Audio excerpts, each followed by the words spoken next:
पाछन पोया हला थी मां। तू पंहिंजे हुन दोस्त खे पे घुरायो न जंहिं पिणे जी ज़मानत कराई आहे?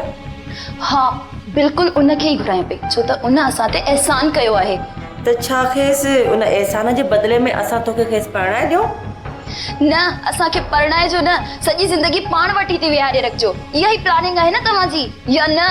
इहा हक़ीक़त आहे त तोखे इन कमीअ खे पूरो करण जे लाइ तोखे तुंहिंजे दिमाग़ जूं अखियूं ॿूटणियूं पवंदियूं ऐं दिलि जूं अखियूं खोलणियूं पवंदियूं, जेको तूं कॾहिं बि न करे सघंदीअ पर तोखे करणो पवंदो। सैफ साहब, कंहिंखे मारे पोइ उनखे दफ़नाइण जे लाइ परेशान न थीबो आहे।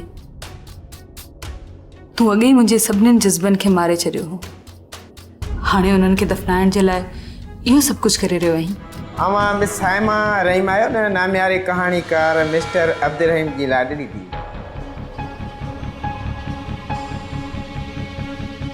जी तव्हां केरु?